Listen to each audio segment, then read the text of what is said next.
बाबू दरवाजा खोलो तो। हे गाइस, तो मैं जा रही हूँ रबड़ी बनाने। ऑन है ना कैमरा, की पता चले। हे गाइस, मैं जा रही हूँ रबड़ी बनाने। इसके लिए मैं 2 लीटर फुल क्रीम दूध ले रही हूँ अमूल का। और देखो, हाँ जी, इसको अब ऐसे कॉर्नर ना कट करके ऐसा बड़ा कट करूँगी। हाँ बेटा, आप लोग की बॉटल लाए? ना, नहीं लाए, नहीं लाए हम तो भैया तेरी बॉटल। इसको छू भी मत लेना आप अभी, सुन रहे हो? तो चलो शुरू करते हैं। क्या कहेंगे, शाही टुकड़ा, रबड़ी, कुछ भी बोल लेना, नाम मुझे नहीं पता, बस बनाते हैं। तो यहाँ 2 लीटर दूध को अब आपको अच्छे से पहले तेज़ आंच पे खड़े होके बॉईल कर लेना है। जैसे ही तेज़ आंच से बॉईल हो जाए उसको बिल्कुल धीमी आंच में करके, और ये जो मलाई आती है ना इसके ऊपर, उसको इस तरह से साइड साइड करते जाना है। ये बहुत ज़रूरी स्टेप है दोस्तों, क्योंकि ये जो मलाई साइड में जमा हो रही है ना, इसी में ही सारा फ्लेवर है। दानेदार जो आता है मुंह में टेक्सचर, वो इसी मलाई से ही आता है। तो इसीलिए इसके पास खड़ा रहना ज़रूरी है। हर 2 से 3 मिनट पे इसके ऊपर ये पूरी परत जम जाती है। आ जाओ, अब ये देखते हैं कि ये क्या है। हाँ, ये मुझे मिला था डी मार्ट में, 2 रुपये पर पीस बादाम मिक्स है। वैसे ये ड्रिंक के लिए है, ड्रिंक मिक्स है, लेकिन मैंने इसको पार्थू को कुल्फ़ी बना के जब खिलाया था ना, तभी मेरे दिमाग में आइडिया आया था कि क्यों ना मैं इससे रबड़ी भी बनाऊंगी। तो गाइस, इसमें ज़्यादा कुछ नहीं है, 1.5 चम्मच के करीब इसके अंदर प्रोडक्ट होता है। क्या होता है उसमें, मिल्क पाउडर, इलायची पाउडर, आई थिंक थोड़ा सा कॉर्न स्टार्च भी होगा ही होगा, और पता नहीं क्या होता है, मैंने पढ़ा नहीं। लेकिन 1 गिलास दूध के लिए जितना क्वांटिटी होता है ना, उतना है इसमें। तो ये डालने से थोड़ा सा टेक्सचर अलग आता है। लेकिन ये ना हो तो आप डालना 10 से 12 सिर्फ काजू, ज़्यादा नहीं लेना है बिल्कुल भी। 10 से 12 बहुत होता है, वरना ये गाढ़ा हो जाएगा बहुत ज़्यादा। तो ये देखो, 10-12 काजू को बहुत बारीक आपने पीस लेना है इस तरह से। तो बहुत अच्छा सा फाइन पाउडर जब बन जाएगा ना, तो अब इसको मिक्स करेंगे दूध में। तो मैंने यहाँ पे 3 पाउच लिए हैं 2 लीटर दूध में। आप चाहो तो 1 पाउच भी यूज़ कर सकते हो। ये बहुत सस्ते मिल रहे थे, वैसे 5 रुपये प्राइस लिखा है, लेकिन मिला 2 रुपये, तो मैं ले आई कि चलो बना के देखते हैं। तो बस थोड़ा सा टेक्सचर, इसका जो कलर है वो चेंज हो जाता है, थोड़ा क्रीमी कलर हो जाता है, अच्छा लगता है। नहीं भी होगा तो मुझे ऐसा लगता है कि कोई फ़र्क नहीं पड़ेगा। अगर आप बना के देखोगे इसके बगैर तो भी मुझे बताना। बस अब ये डाल दिया अपना काजू का पेस्ट। और क्या डालेंगे इसमें, बहुत ही कम चीज़ें पड़ती हैं गाइस रबड़ी में। एक्चुअली कड़ कड़ के ही वो इतनी टेस्टी हो जाती है कि उसमें ज़रूरत नहीं है। ये है केसर, ये ईरानी केसर है, इंडियन केसर नहीं है, इसलिए थोड़ा सा ज़्यादा पड़ता है। और ये मेरा बंगाली गरम मसाला, ये सब की रेसिपी मैं ऑलरेडी आपको दे चुकी हूँ, और ये क्यों डालते हैं ये भी बता दिया है। वैसे जो नए हैं उनके लिए इलायची, दालचीनी और लौंग का पाउडर होता है, जो कि मीठे में पड़ता है। तो बस अब इसको करने देंगे, और अब आप देखना कितनी मोटी मलाई इसमें जमेगी। वो जो हमने पाउडर ऐड किया है ना, उसके कारण अब मलाई मोटी होगी। तो गाइस, आप देख सकते हो हल्का हल्का सा पीला पीला इधर भी देख सकते हो हमारी जिंदगी। एक बार मुझे भी तो दिखाओ पूरा, एक बार मुझे तो दिखाओ, मैं कहाँ बैठ के रबड़ी बना रही हूँ। तो गाइस, मैं थक गई हूँ क्योंकि रबड़ी बनाने में बहुत टाइम लगता है, इसलिए मैं यहीं बैठ गई हूँ डेरा डाल के, अपने किचन के सारे काम कर लिए।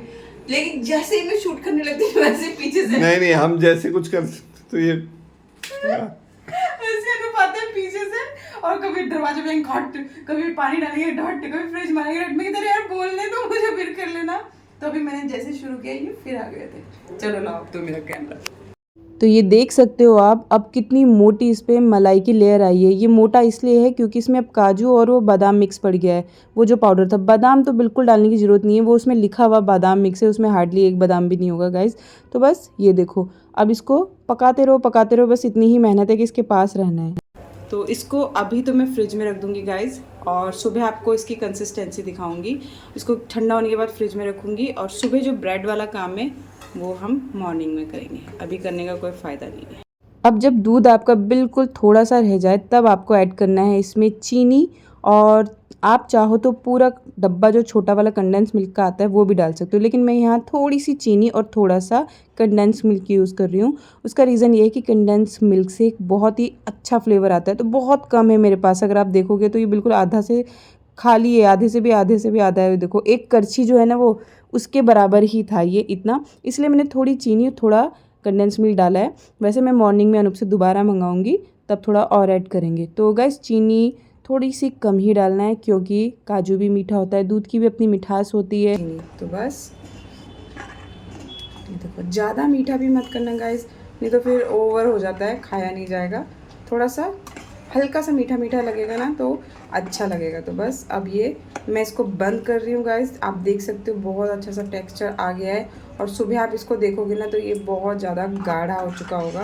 तो गाइस मैंने 8:30 बजे करीब इसको बनाना शुरू किया था और 11:30 होने वाले हैं। तो गाइज़ रात के 11:30 बज गए थे, इसीलिए मैंने सोचा चलो इसको 15 मिनट ठंडा करके फिर फ्रिज में रख देती हूँ। एंड अब नेक्स्ट मॉर्निंग आप देखना, अभी कितना पतला दिख रहा है ना, लेकिन नेक्स्ट मॉर्निंग आप देखना कितना गाढ़ा हो जाएगा। तो गुड मॉर्निंग दोस्तों, ये है नेक्स्ट डे। यहाँ चाय पी रही हूँ, आज ब्रेकफास्ट की तैयारी कर रही हूँ। नमक लाए थे वो भर दिया है। अनूप जाके वाई मेरे फेवरेट नूडल्स भी लेके आए थे, तो अभी उपमा बनाएंगे, उसकी तैयारी करेंगे। और ये देखो अब आ गया है कंडेंस मिल्क, ये मेरे फ्रिज में रहता है, ये मुझे चाहिए ही होता है। और ये रही अब हमारी रबड़ी, देख रहे हो वही रबड़ी है। तो ठंडी होने के बाद ये थोड़ा जम जाती है, इसलिए थोड़ा पतले में ही उतारना ज़रूरी है। लाइट जलाना भूल जाती हूँ। तो ये देखो गाइस बहुत ही दानेदार, वो सारा दाना जो है ना वो मलाई का है, जो हम कोने में जमा करते गए थे। तो बस मैंने सोचा ये अभी बाद में बनाऊंगी, पहले ब्रेकफास्ट बना लेती हूँ। लेकिन ये देखो कंडेंस मिल्क कल कम डाला था ना, चीनी बहुत कम डाली थी मैंने। अब सिर्फ आधी करछी जो है, या ये एक करछी समझ लो, इतना और ऐड किया, इससे ज़्यादा नहीं, क्योंकि काफ़ी मीठा हो जाएगा। अभी चाशनी में भी डिप करके ब्रेड को इसमें डालना है, इसलिए। तो साथ साथ में ब्रेकफास्ट भी बना रही थी, और साथ साथ में पार्थू अनूप नहा भी रहे हैं, घर के सारे काम भी हो रहे हैं। और यहाँ एक्चुअली भजन चल रहे हैं ना, इसीलिए मैं वॉइस ओवर करती हूँ। देखो भजन चलता है ना तो अलग ही दुनिया में चले जाते हैं, और सुबह मॉर्निंग में भजन सुनते हुए काम करना ही मुझे अच्छा लगता है। यहाँ पे ना देखो मैं एकदम भूल ही जाती हूँ कभी कभी कि मैं व्लॉग में हूँ, या पहले मैं हंसती थी उन लोगों पे जो भजन सुनते हुए रोते थे, डांस करते थे, और अब खुद की भी हालत वही है। वो देखो पता नहीं कब क्या हो जाता है, पता ही नहीं चलता। Good morning everyone, welcome to the घर। तो देखो उपमा बनाने जा रही थी और देखा मिर्ची नहीं है। पार्थू को बोला मिर्ची ला दे, तो वो 40 में घुस के, अब वो 10-15 मिनट से पहले तो आएगा नहीं, तो खुद लेके आती हूँ। नमस्ते अंकल। ये भाई पार्थू के दोस्त, और इनकी वाइफ पार्थू की फ्रेंड है। तो दादा दादी के एज के हैं, लेकिन बहुत अच्छे हैं। पार्थू की साइकिल, आप में से किस किस को साइकिल चलानी आती है मुझे प्लीज़ बताओ। मुझे तो बिल्कुल नहीं आती, हाँ लेकिन मैंने चलाई ज़रूर है, और एक बार कार ठोक के भाग के आ गई थी। अब बाहर निकलो ना तो मन करता है ऐसे वहाँ तक जाके आऊँ, तो अच्छा लग रहा है। लेकिन नहीं भाई, खाना चढ़ाना है। कैसे हो? अच्छे।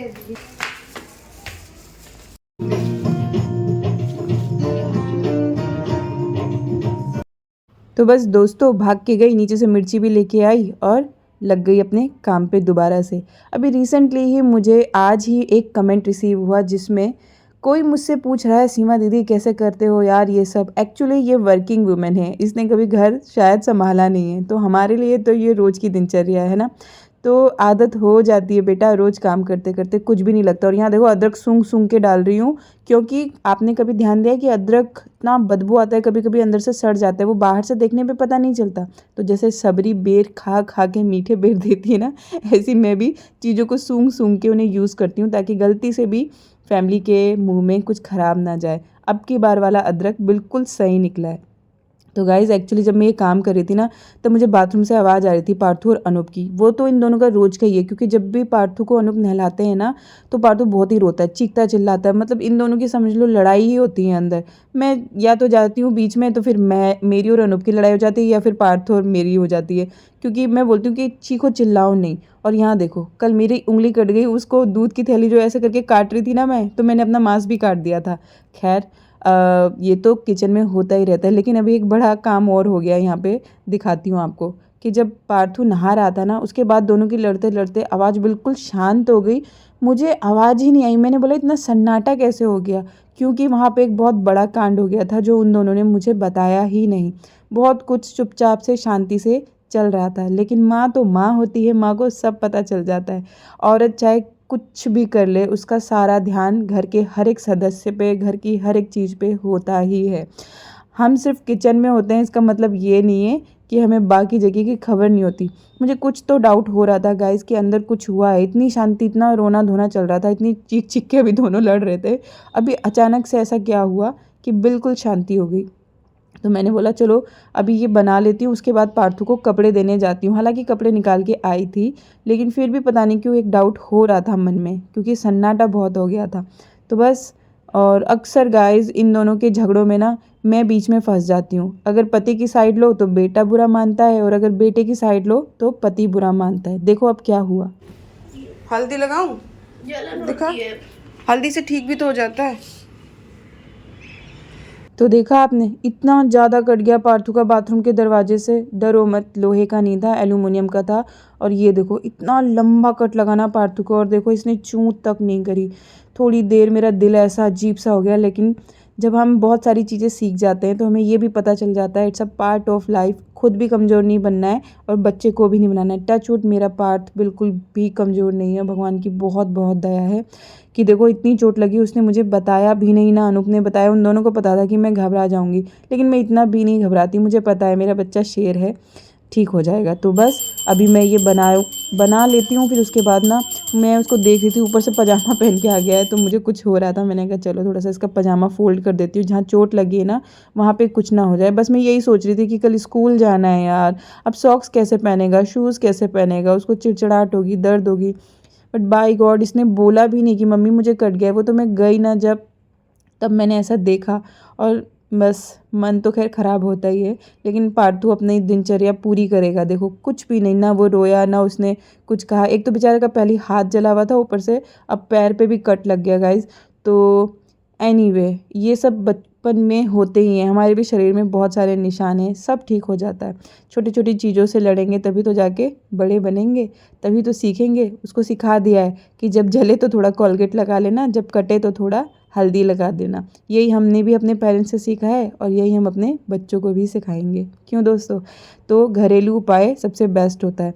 बीच में ना, सॉरी बीच में 2 बार बोल दिया। बीच में एक दिन उसको बिल्ली ने भी पंजा मार दिया था, उसके लिए तो मैंने उसको उसी टाइम भेज के नीचे इंजेक्शन लगवाए थे गाइज।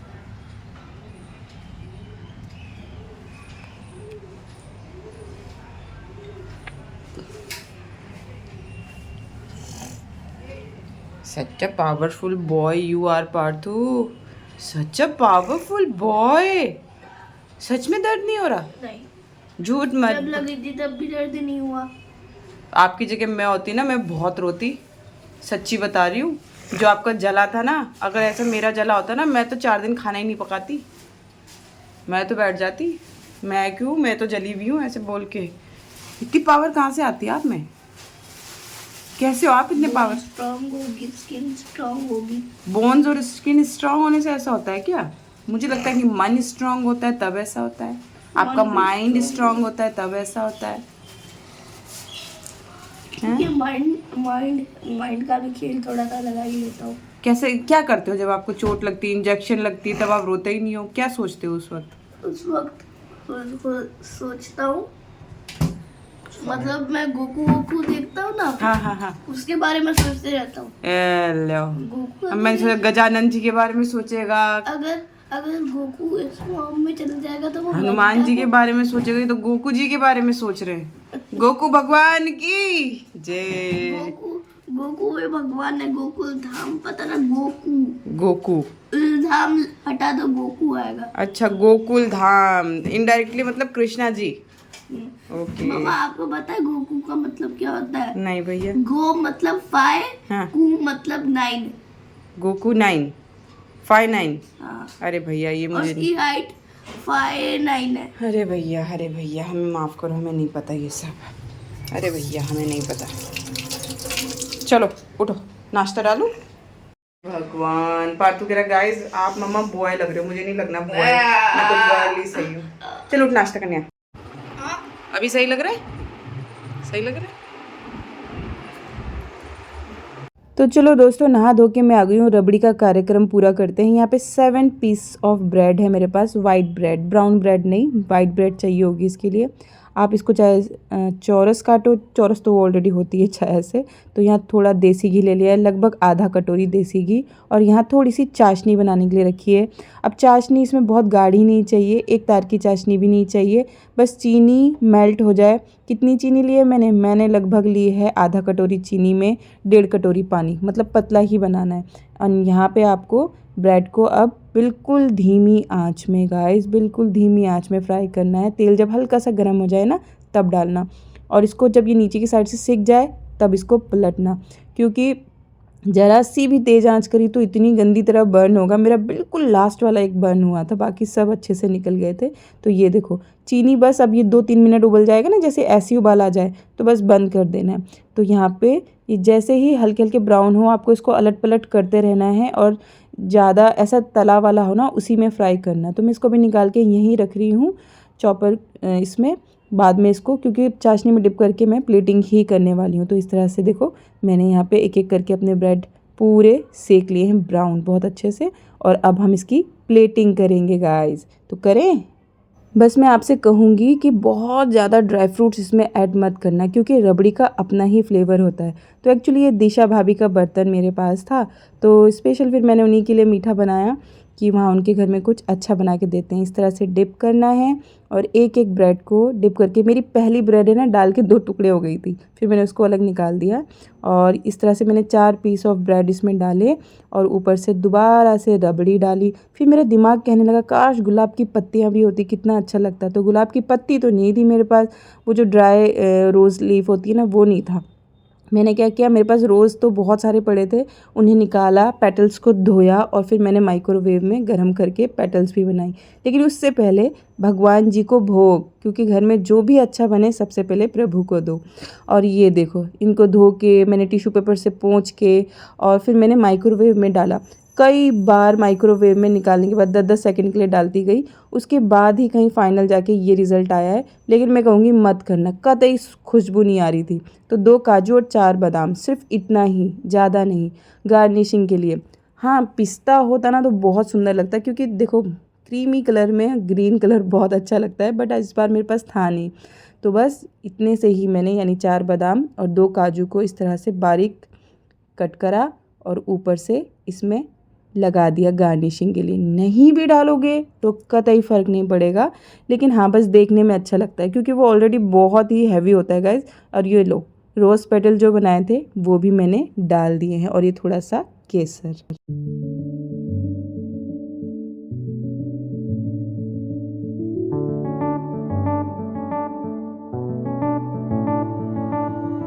तो भाई देख क्या रहे हो, जल्दी से बनाओ और मुझे बताओ आपकी कैसी बनी। तो आज बहुत दिन बाद अनूप ने बहुत खुश होकर इसको खाया और कहा बाबू बहुत अच्छी। तो यानी उनका फ्लेवर वापस आ चुका है। चलो भैया फ्लेवर वापस आ चुका है और मेरे जाने का समय हो चुका है। कल फिर मिलेंगे एक नई दिनचर्या के साथ। वीडियो अच्छी लगे तो लाइक करना, चैनल पे न्यू है तो सब्सक्राइब करना। आप सब खुश रहें, स्वस्थ रहें, ऐसी मैं कामना करती हूँ। बाय बाय दोस्तों, लब्बो।